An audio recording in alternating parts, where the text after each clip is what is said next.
जरासंध की पराजय। श्री पराशर जी बोले, हे मित्र, महाबली कंस ने जरासंध की पुत्री अस्ति और प्रीति से विवाह किया था। अतः वह अत्यंत बलिष्ठ मगधराज क्रोध पूर्वक एक बहुत बड़ी सेना लेकर अपनी पुत्रियों के स्वामी कंस को मारने वाले श्री हरि को यादवों के सहित मारने की इच्छा से मथुरा पर चढ़ आया। मगधेश्वर जरासंध ने तेज अश्वरोही सेना के सहित आकर मथुरा को चारों ओर से घेर लिया।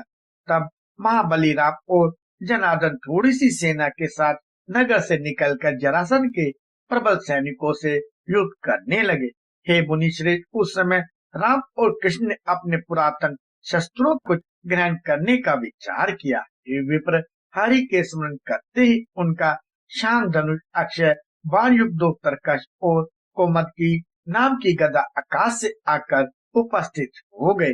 हे द्विज, बलभद्र जी के पास भी उनका मनोवांछित महान हल और सुनन नामक मूसक आकाश से आ गए। तदंतर दोनों वीर राम और कृष्ण सेना के सहित मगधराज को युद्ध में हराकर मथुरापुरी में चले आए। हे महामुने, दुराचारी जरासंध को जीत लेने पर भी उसके जीवित चले जाने के कारण किशनचंद ने अपने को अपराजित नहीं समझा। हे द्विजोत्तम, जरासंध भी उतनी ही सेना लेकर आया, किंतु राम और कृष्ण से पराजित होकर भाग गया।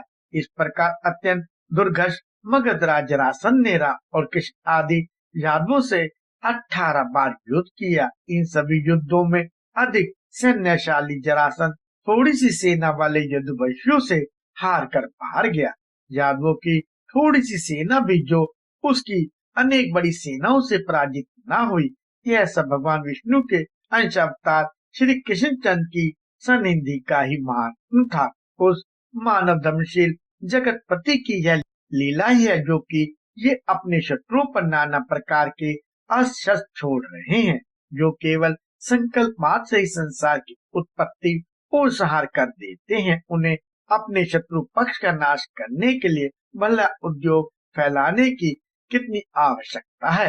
यदि वे बलवानों से संधि और बलहीनों से युद्ध करके मानव धर्मों का अनुवर्तन कर रहे थे, वे कहीं साम, कहीं दान और कहीं वेद नीति का व्यवहार करते थे तथा कहीं दंड देते और कहीं से समय भाग भी जाते थे।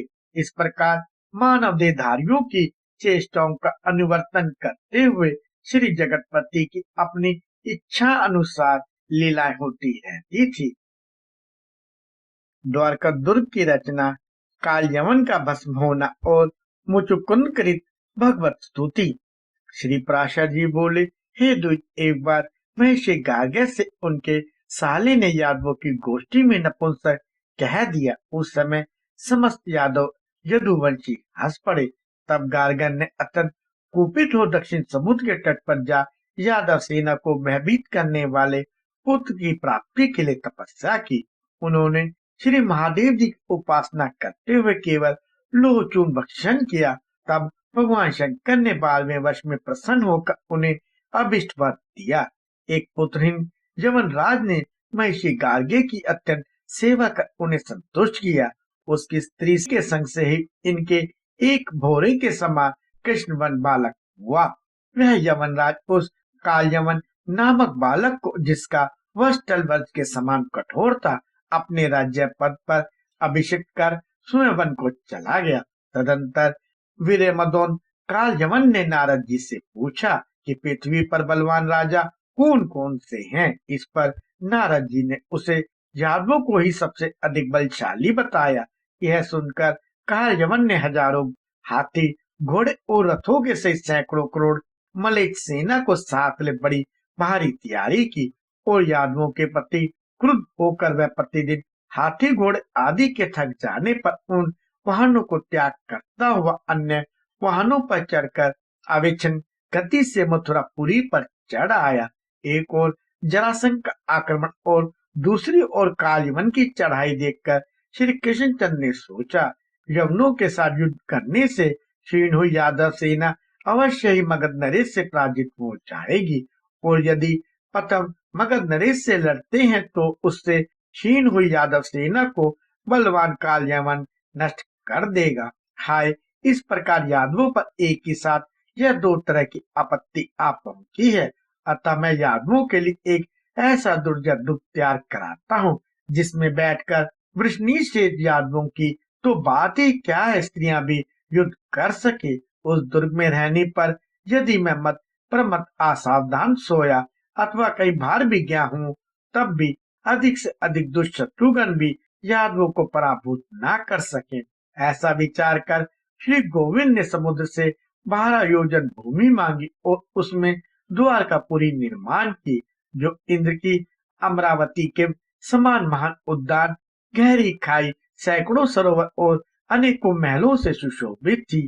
काल यवन के समीप आ जाने पर श्री जनार्दन संपूर्ण मथुरा निवासियों को द्वारका में ले आए और फिर स्वयं मथुरा लौट गए।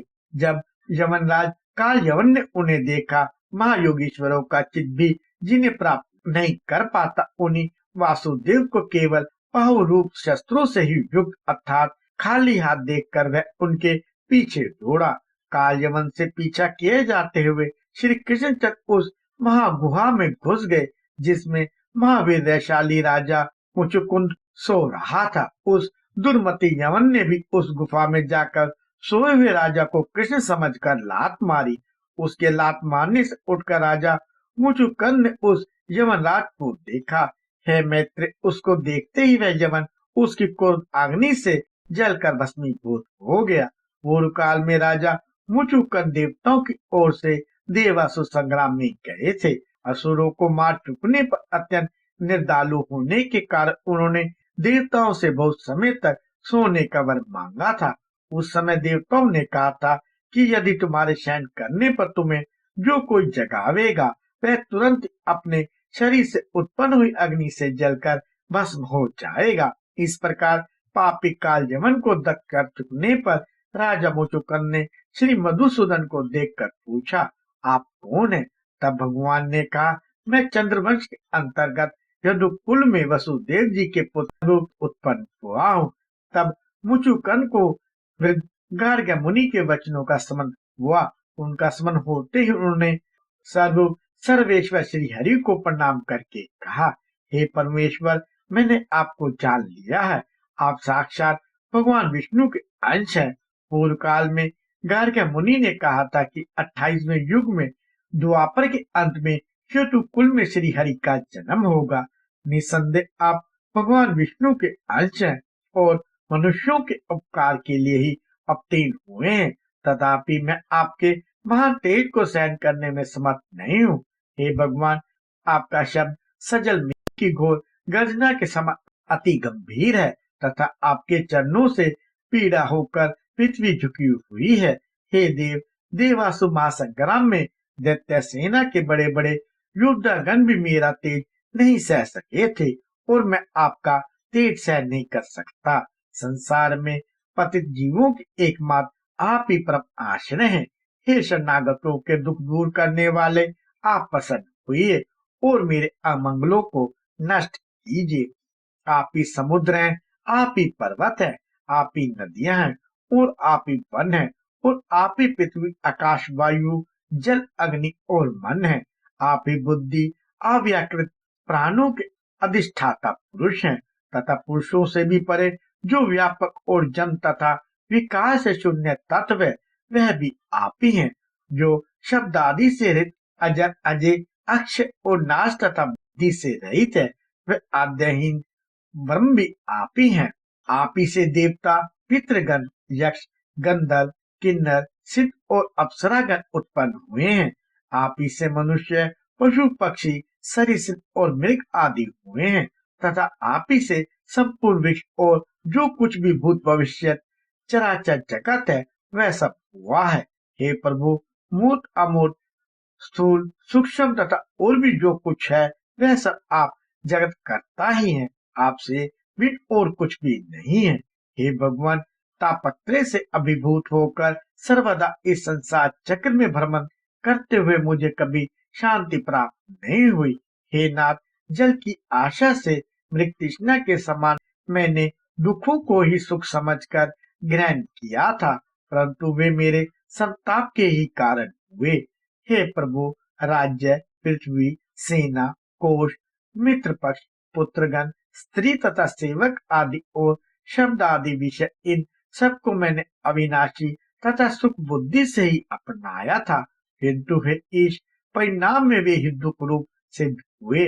हे नाथ, जब देवलोक प्राप्त करके भी देवताओं को मेरी सहायता की इच्छा हुई तो उस स्वर्ग लोक में भी नित्य शांति कहाँ है?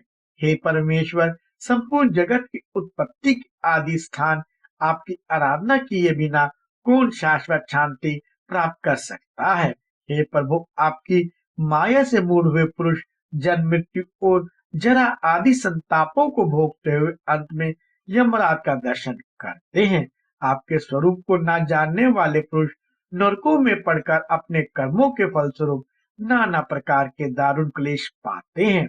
हे परमेश्वर, मैं अत्यंत विषयी हूँ और आपकी माया से मोहित होकर मम अभिमान के गड्ढे में भटकता रहा हूँ।